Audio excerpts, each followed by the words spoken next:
They say that every movie in the entire world is someone's favorite. So that means somewhere out there, someone's favorite movie is Rec 4 of this series. And to that person, I say, can I study you? You're fascinating. But this is a 4-movie binge, so cancel your evening, cancel your plans. And if you live in a small apartment, maybe cancel that too. Scary stuff happens in those places. Now, as your movie god, I have watched all 4 of these films so that you can tell people you watched the first and lie about the rest. But here's what nobody warns you about with the Rec series. The first movie gets something right that the other 3 try, but don't quite land. So in this video, I'm going to go through all 4 movies in brief and reveal the ones that you absolutely can't miss. And by the way, the answer to that question is not what you might think. So hi, I am CJ. I am your movie god for the Found Footage broadcast, where I'm reviewing all 2,000 found footage movies out there, no matter how long it takes. If you've subscribed to this channel, then you are a member of the cult of the movie god. So welcome, my fellow found footage fanatic. Now hit the button below, you know the one, and roll the intro. Here we go. Today we're doing all 4 movies in the Rec series. Okay, let's just crack right into it with Rec number 1. Now Rec number 1 is a found footage movie in the most sincere meaning of the term. It's all very raw and unedited, as if you're just finding the tape that a reporter left behind somewhere. Basically, she's a reporter that does like night shift stories, so stories about people who work overnight. And she goes to a firehouse hoping to get some action. But that's not what I meant. I meant hoping to catch some action, hoping they have an emergency and they go out on a call, is what I'm trying to say. So they do go out on a call, and it's to some apartment building, and everybody is gathered in the lobby, and there's a police officer already on scene, which tells you 2 things. The situation is under control, and the situation is absolutely not under control, because there's a police officer and he needed to call the fire department. Something's up. So, okay, they go upstairs and they find out that some lady is screaming bloody murder in her apartment, but the door's locked. That's why they called the fire department, because they need somebody to bust down the door. So they bust down the door and they have an encounter with a lady who... Have you ever seen a rabid dog? Like, they're not necessarily aggressive right out of the gate. Sometimes they're just listless. It's like they aren't even necessarily aware that you're there, and then they attack. That's what we get. That is what we get from this poor old lady who there's something wrong. She stumbles out of the dark and she's got blood on her, and then she pounces and attacks one of the crew. I don't remember if it was the cop or the firefighter, and I'll demonstrate why that is in a second. But they take off out of there. Okay, they get out. And because there's an injured man, and they scream at the reporters to get out, so the reporters go down the stairs with them. And this guy, he's got a horrible neck wound. He is going to bleed out if something doesn't happen soon. And as they get to the front door to get this guy out, the doors get closed, locked, and barricaded from the outside. So what's going on? Well, the police from the outside over a megaphone say, hey, you're being quarantined. You have to stay inside. No, we can't tell you why. And I got to tell you, that is the single least comforting thing anyone can ever yell at you over a megaphone. Yikes. Okay. Nothing says everything's fine, like the government refusing to finish a sentence. But okay, so they get the guy onto a table. They're treating him. And as they're moving him down through the stairwell in the open area in between, the second guy falls with another neck wound, and it's either the policeman or the firefighter, but there's one policeman and one firefighter injured. They get moved to a back room. We have a little bit of quiet time, and then we start slowly turning up the heat on this zombie action horror nonsense. It goes crazy from here. Now, I don't want to spoil the rest of it, but I will just sort of outline what you're in for with Rec. As the thing progresses, and you already know because you've seen like 1 second of the trailer, zombies, right? And of course, old lady, probably zombie, she bit someone. Well, it plays out a little bit like zombie dramas tend to, but we slowly reduce not just the number of uninfected people, but we also reduce the amount of space they have to run to. They are blocked off at the front door. They're blocked off by other exits that they try to reach by the police outside. The zombies sort of corral them slowly up through the floor. So there's not even a possibility of escape down through some sort of lower area. And eventually we have our big climax at the top of the building where we get a reveal about what might be behind all this. And I'm going to get into that reveal a lot more after I've covered all 4 of these movies, because this is where the special sauce lies. This is where the thing that stays with you after you've finished watching the movie is born. And I'm not just talking about the final action sequence. I'm talking about the way they handle the reason behind all of this stuff. But before we get into that, let's talk about Rec 2. Rec 2 does something I wish more sequels would do.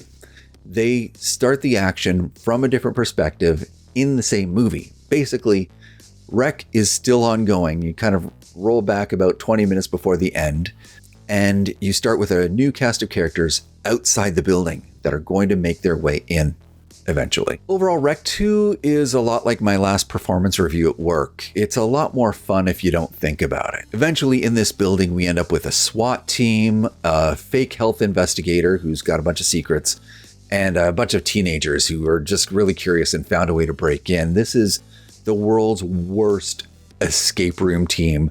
These guys do not belong together. You know what? I think I've changed my mind on something. I mentioned that later on I was going to get into the distinctive difference that Rec 1 has with all the other ones, but I think it's time to point it out right now. With Rec 1, they tell you a little bit about what's behind this crazy zombie infection. And when they do, it's a twist. The reveal is a twist. It's sort of like saying, well, you thought it was this, but actually it's this. And it leaves just as much mystery open in that twist, in that reveal, as there was at the beginning. I mean, you just assume, okay, they're talking about disease containment. They have plastic sheeting out in front of the door. So this is that. And in fact, no, it's something more complicated than that, more evil and insidious than that, but just as mysterious, just as strange. There is something going on. There's story. There is context that we don't quite get unless we do a lot of guessing, unless we do a lot of imagining after the fact. That's the magic of Rec. You could almost explain with science. You could kind of come up with your own reasoning. You could come up with your own plan for what was really happening. So you could believe it was science if you chose to believe it was science. But Rec 2 looks science dead in the eye and says, hey, what if it's the alien ghost Sasquatch demon? And they just sort of like pitch out a very specific theory and you have to roll with it now. It sort of dedicates you to a final answer on what's going on, which reduces the scope. It explains it. And once it's explained, well, there goes the mystique, right? Side tangent, this is sort of why I'm nervous about the next VHS movie. They're going to do the SCP Foundation stuff. People love SCP Foundation, but I find SCP Foundation to be a really good way of taking something grand and mysterious and incredible and tagging it and labeling it and defining it and reducing it to something understood. Lame. I don't like it. We'll see. The movie might end up being amazing and I might just eat my words. We'll see. But back to Rec 2. Rec gives you a scare to wonder about. Rec 2 gives you an explanation, and now you can check your phone and wait for it to finish. But it's got a lot of action, a lot of messy action, a lot of action that doesn't make any sense. But, yes, everything gets bigger. The stakes don't get bigger, but the action gets bigger. You get more spooky stuff, more monster stuff, and more wild screaming and running around in the dark. Rec 3. Rec 3 is like Rec's wacky cousin. It just comes out of left field. It doesn't make any sense that this is part of the Rec series, and it's still kind of great. The Rec 3 takes the zombie infestation to a wedding. A wedding needs 3 things. It needs a happy couple, it needs an open bar, and it needs a chainsaw, apparently. I love zombie plus chainsaw. That's good math right there. Rec 3 is you get used to a bunch of people, you get comfortable with them, you start to love these people, and then they all start dying. And that is a bit jarring, I will admit. But also, if you just indulge the movie, it can be fun. Everybody, I mean, that whole beginning part, which is found footage, it's all people recording stuff at a wedding. It feels cozy. It's sweet. And then, Uncle Jasper, or whatever his name was, ends up, losing himself to the infection, and mayhem ensues. And you end up with people wearing suits of armor to fight the zombies, which I can't tell if that was a joke or not. I know I laughed, and so good enough either way. But this is the funnest movie of the four, and also somehow the saddest, which is something I never expected to say about a movie with a blood-soaked wedding dress, but there it is. It's significant. It's a significant movie, even though taken in isolation, it's zombie infection at wedding.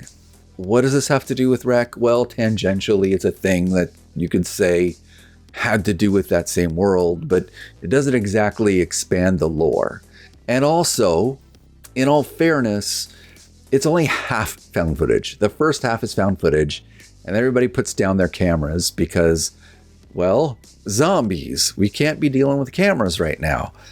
Totally reasonable. But you lose the immersion. All of a sudden, it's just a dramatic film with like a soundtrack. You can't just pretend this is happening.